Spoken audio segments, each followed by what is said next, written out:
Capítulo 5. Las Escrituras y las buenas obras. La verdad de Dios puede hacerse semejante a un camino estrecho, orillado a ambos lados por precipicios peligrosos. En otras palabras, transcurre entre dos cimas de error. Lo acertado de esta figura puede verse en nuestra tendencia a ir de un extremo al otro. Solo por medio del Espíritu que lo hace posible podemos mantener el equilibrio. De fallar este equilibrio, caeríamos en el error, porque el error no es tanto la negativa de la verdad como la tergiversación de la verdad, el hacer chocar una parte contra la otra, activamente. La historia de la teología nos ilustra este hecho de modo gráfico y solemne. Una generación ha defendido un aspecto de la verdad justa y denodadamente esta verdad era indispensable en su día. La próxima generación, en vez de andar en ella y seguir adelante, entabló batalla en favor de ella intelectualmente, como una marca distintiva de su partido o facción, y en general, para defender aquello que era atacado por otros, por lo que rehusaron escuchar la verdad equilibradora que sus enemigos oponían. El resultado es que los dos lados han perdido el sentido de perspectiva y han hecho énfasis en lo que creían, aunque estaba desorbitado de sus proporciones escriturales.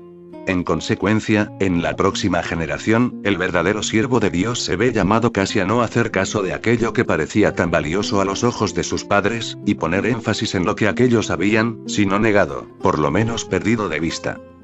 Se dice que los rayos de luz, tanto si proceden del sol, una estrella o una vela, se mueven en líneas rectas perfectas. Con todo, nuestras obras son tan inferiores a las de Dios que la mano con más firme pulso no puede trazar una línea recta perfecta, ni con todo su ingenio ha podido el hombre inventar un instrumento capaz de hacer una cosa aparentemente tan simple. T. Guthrie, 1967. Sea como sea, es cierto que el hombre, dejado a sí mismo, nunca ha podido guardar una línea recta de verdad entre lo que parecen doctrinas conflictivas tales como la soberanía de Dios y la responsabilidad del hombre. La elección por gracia y la proclamación universal del Evangelio. La justificación por la fe de Pablo y las obras justificadoras de Santiago. Con demasiada frecuencia, cuando se ha insistido en la absoluta soberanía de Dios se ha dejado de lado la responsabilidad del hombre. Y donde la elección incondicional ha sido mantenida se ha resbalado y descuidado la predicación sin trabas del Evangelio a los no salvos. Por otra parte, donde se ha mantenido la responsabilidad humana y se ha hecho un ministerio sostenido evangélico, no se ha hecho mucho caso de la soberanía de Dios y de la verdad de la elección, o por lo menos se les ha dado un lugar secundario. Muchos de nuestros lectores han sido testigos de ejemplos que ilustran lo que hemos dicho, pero pocos parecen comprender que se experimente exactamente la misma dificultad cuando se hace el intento de mostrar la relación precisa entre la fe y las buenas obras. Sí, por un lado, algunos han errado atribuyendo a las buenas obras un lugar no justificado en la Escritura, es cierto que, por otra parte, algunos han fallado en dar a las buenas obras el lugar que les corresponde según la Escritura. Sí, por un lado, ha sido un error serio el adscribir nuestra justificación a nuestra ejecución, prácticamente, antes que a Dios. Por otra parte, los otros son culpables al negar que las buenas obras son necesarias para poder llegar al cielo e insistir que no son más que simple evidencia o fruto de nuestra justificación. Nos damos perfectamente cuenta de que en esto estamos andando en un terreno muy resbaladizo, y corremos grave riesgo de ser acusados herejía. Sin embargo, creemos que hemos de buscar la ayuda divina para enfrentarnos con esta dificultad, y luego adscribir los resultados a Dios mismo. En algunos puntos la parte de la fe, aunque no ha sido nunca negada, ha sido rebajada, a causa de su celo en dar más importancia a las buenas obras. En otros círculos, que se consideren ortodoxos y es a estos que consideramos aquí principalmente, solo muy raramente se asigna a las buenas obras su lugar propio, y solo con muy poca frecuencia se insta a los cristianos profesos a mantenerlas con firmeza apostólica. No hay duda que esto es debido a veces al temor de dar bastante importancia a la fe, y animar a los pecadores en el error fatal de confiar en sus propios esfuerzos antes que en la justicia de Cristo. Pero, estos temores no deberían estorbarnos el declarar todo el consejo de Dios. Si el predicador habla de la fe en Cristo como Salvador de los perdidos, debe dejar bien establecida esta verdad, sin ninguna modificación, dando a la gracia el lugar que el apóstol le da en su respuesta al carcelero de Filipos Hechos 16:31. Pero, si el tema son las buenas obras, no ha de ser menos fiel y no ha de omitir nada de lo que dicen las Escrituras. Que no olvide la orden divina. Quiero que insistas con firmeza para que los que han creído a Dios procuren ocuparse en buenas obras. Tito 18. Este último pasaje de la Escritura es el más pertinente para estos días de flojera e indulgencia, de profesiones inválidas, y jactancias vacías. Esta expresión buenas obras se encuentra en el Nuevo Testamento en singular o en plural no menos de 30 veces. Con todo, dada la rareza con que muchos predicadores, que son considerados sanos en la fe, usan, insisten y amplían este tema, muchos de sus oyentes llegarían a la conclusión que estas palabras aparecen solo una o dos veces en toda la Biblia. Hablando a los judíos sobre otro tema, el Señor dijo: lo que Dios juntó, no lo separe el hombre. Marcos 10:9.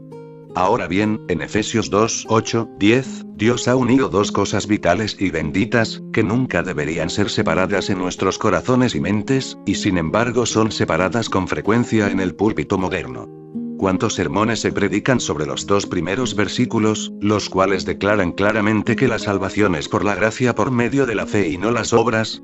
Con todo, cuán raramente se nos recuerda que la frase que empieza con gracia y fe, es solo completada en el versículo 10, donde dice: porque somos hechura suya, creados en Cristo Jesús, para buenas obras, preparó de antemano para que anduviésemos en ellas. Empezamos esta serie indicando que la palabra de Dios puede ser tomada por varios motivos y leída con propósitos diferentes, pero en 2 Timoteo 3:16-17, se nos dice para qué son estas escrituras realmente provechosas, a saber, para la doctrina o enseñanza, para represión, corrección, instrucción en justicia, y todo ello para que el hombre de Dios sea enteramente apto, bien pertrechado para toda buena obra.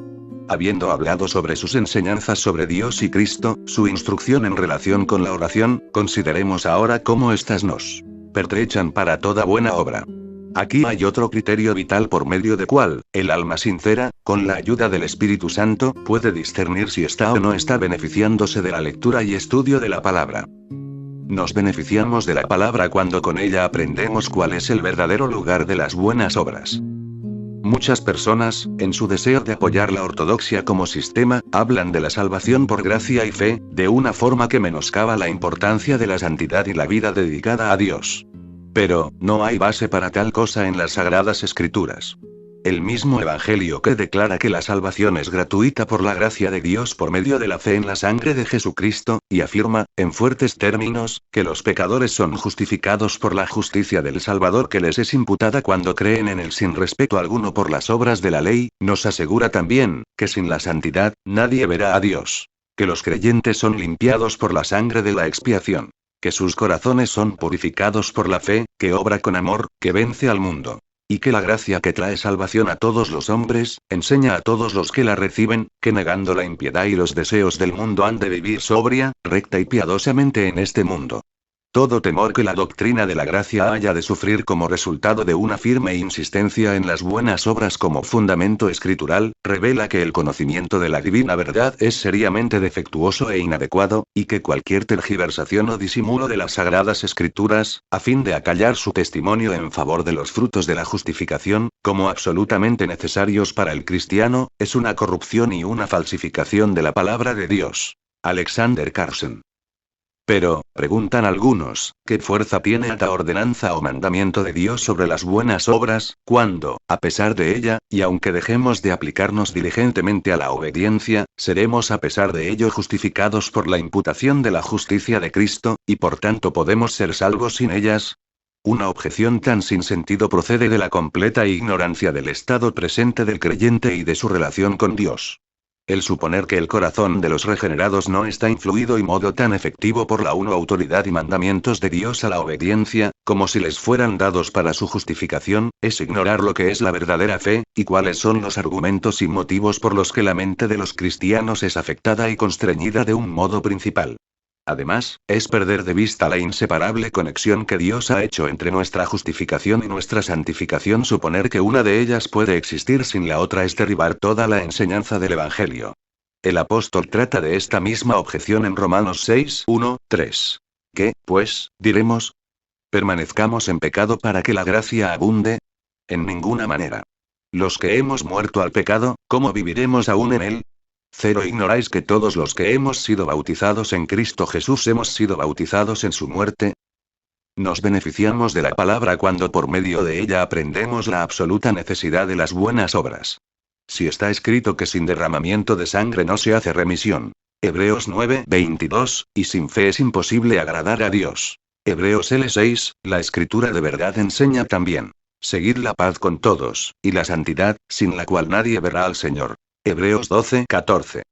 La vida que viven los santos en el cielo no es sino el cumplimiento y la consumación de la vida que, después de la regeneración, han vivido aquí en la tierra. La diferencia entre las dos no es de clase, sino de grado. La senda de los justos es como la luz de la aurora, que va en aumento hasta llegar a pleno día. Proverbios 4:18. Si no se ha andado con Dios aquí, no habrá morada con Dios allí. Si no ha habido comunión real con Él en el tiempo, no habrá ninguna en la eternidad.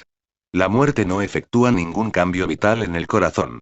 Es verdad que al morir los restos del pecado serán dejados por completo atrás por el santo, pero no se le impartirá ninguna nueva naturaleza. Si para entonces no odia el pecado y ama la santidad, no los va a odiar o amar respectivamente, después. No hay nadie que realmente desee ir al infierno, aunque hay muy pocos que estén dispuestos a abandonar el camino ancho que lleva al mismo. Todos quieren ir al cielo, pero ¿cuántos entre las multitudes de cristianos profesos están realmente decididos a andar por el estrecho sendero que a él conduce? Es en este punto que podemos discernir el lugar preciso que las buenas obras tienen en relación con la salvación. No son causa de su merecimiento, pero, a pesar de ello, son inseparables de la salvación. No nos proporcionan el derecho de ir al cielo, pero se hallan entre los medios que Dios ha dispuesto para que su pueblo llegue allí. Las buenas obras no nos proporcionan en ningún sentido la vida eterna, pero son parte de los medios como lo son la obra del Espíritu en nosotros, el arrepentimiento, la fe y la obediencia por nuestra parte que conducen a ella. Dios ha indicado el camino por el cual hemos de andar para llegar a la herencia adquirida para nosotros por Cristo. Una vida de obediencia a Dios cada día es lo que nos da la admisión al goce de lo que Cristo ha adquirido para su pueblo, admisión ahora por la fe, admisión al morir o al regreso de Cristo en plena realidad. Nos beneficiamos de la palabra cuando nos enseña el designio de las buenas obras. Esto se nos hace claro en Mateo 5:16. Así alumbre vuestra luz delante de los hombres, de tal modo que vean vuestras buenas obras, y glorifiquen a vuestro Padre que está en los cielos. Vale la pena que notemos que esta es la primera vez que aparece esta expresión, y, como es generalmente el caso, la mención inicial de una cosa en la escritura implica su uso e importancia subsiguiente.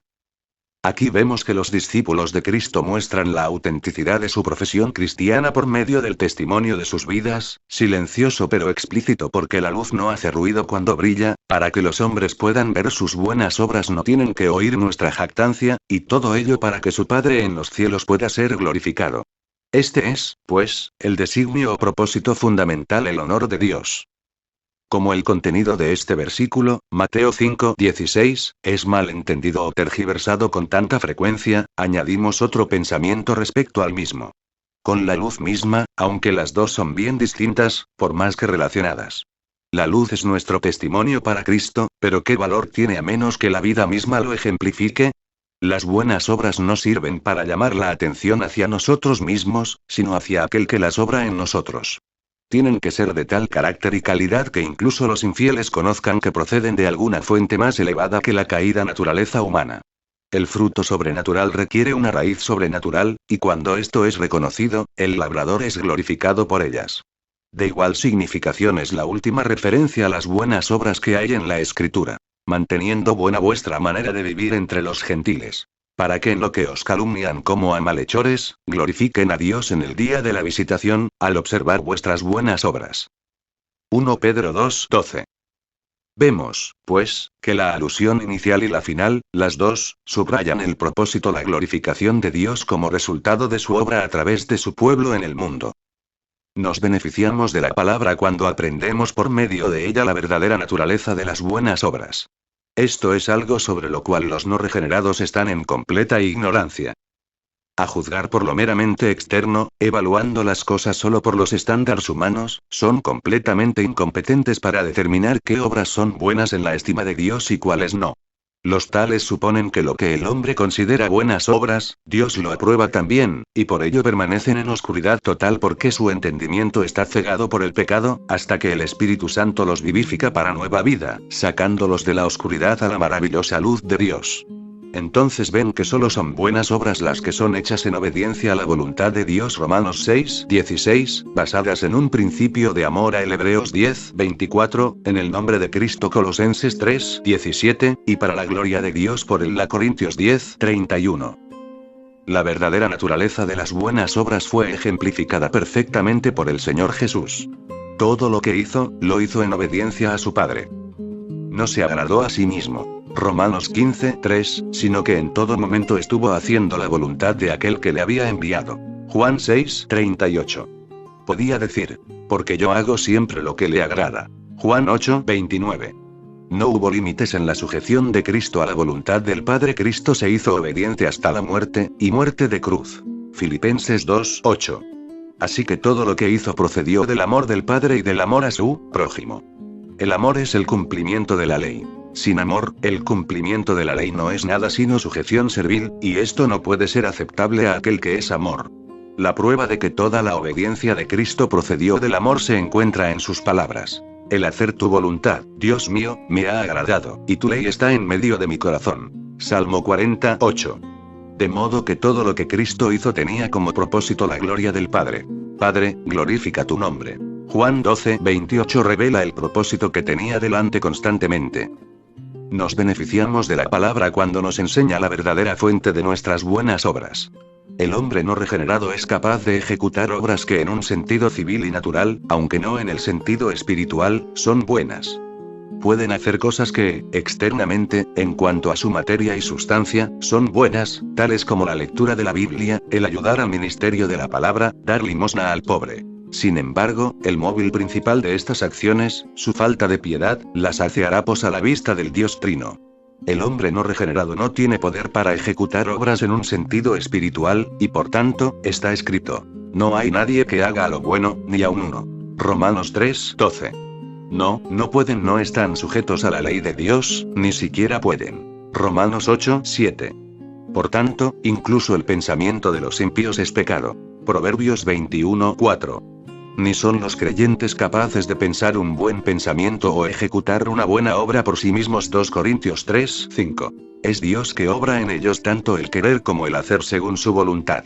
Filipenses 2:13. ¿Podrá mudar el etíope su piel o el leopardo sus manchas?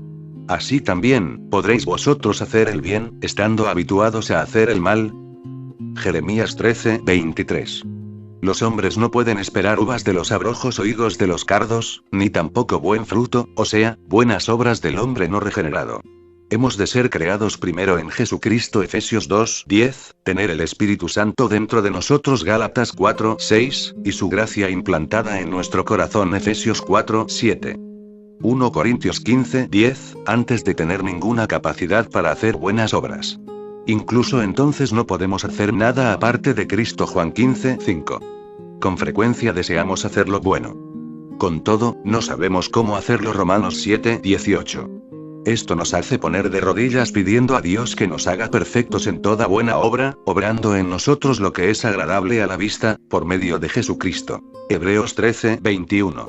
De este modo somos vaciados de nuestra autosuficiencia, y comprendemos que todas nuestras fuentes se hallan en Dios. Salmo 87:7. Y con ello descubrimos que podemos hacer todas las cosas por medio de Cristo que nos fortalece. Filipenses 4:13. Nos beneficiamos de la palabra cuando nos enseña la gran importancia de las buenas obras. Condensándolo todo lo posible, las buenas obras son de gran importancia porque por ellas glorificamos a Dios. Mateo 5:16, por medio de ellas cerramos la boca de aquellos que hablan contra nosotros. La Pedro 2:12, por medio de ellas damos evidencia de la autenticidad de nuestra profesión de fe. Santiago 2:13-17. Es en extremo conveniente que en todo adornemos la doctrina de Dios nuestro Salvador. Tito 2:10. Nada da más honor a Cristo que el que los que llevan su nombre sean hallados viviendo constantemente a semejanza de Cristo y en su espíritu, por medio de su ayuda. No sin razón el mismo espíritu, que hizo que el apóstol pusiera un prefacio concerniente a la venida de Cristo al mundo para salvar a los pecadores con palabra fiel y digna, etc., le dictó: palabra fiel es esta, y en estas cosas. Para que los que han creído a Dios procuren ocuparse de buenas obras. Tito 33. En realidad espera incluso que seamos celosos de buenas obras. Tito 2:14. Nos beneficiamos de la palabra cuando nos enseña el verdadero alcance de las buenas obras. Este es tan extenso que incluye el cumplimiento de nuestros deberes en toda relación en que Dios nos ha colocado. Es interesante e instructivo notar la primera buena obra. así descrita en la Sagrada Escritura, a saber, el que María de Betania ungiera al Salvador. Mateo 26:10. Marcos 14:0. Indiferente a la censura o a la alabanza de los demás, con los ojos solo en el mayor entre 10.000, María derramó sobre el Maestro su precioso perfume. Otra mujer, Dorcas, Hechos 9:36, se menciona también como llena de buenas obras. Después de la adoración viene el servicio, glorificando a Dios entre los hombres y beneficiando a otros. Para que andéis como es digno del Señor, agradándole en todo, llevando fruto en toda buena obra. Colosenses 1:10. El criar a los niños, el hospedar extraños, el lavar los pies a los santos, ministrar para el confort físico, el socorrer a los afligidos. 1:3 Timoteo 5:10, es calificado como buenas obras. A menos que nuestra lectura y estudio de las Escrituras nos haga mejores soldados de Jesucristo, mejores ciudadanos del país en el cual vivimos, mejores miembros de nuestros hogares terrenales, más amables, cariñosos, generosos, plenamente dispuestos para toda buena obra, esta lectura nos ha aprovechado muy poco o nada. Amén.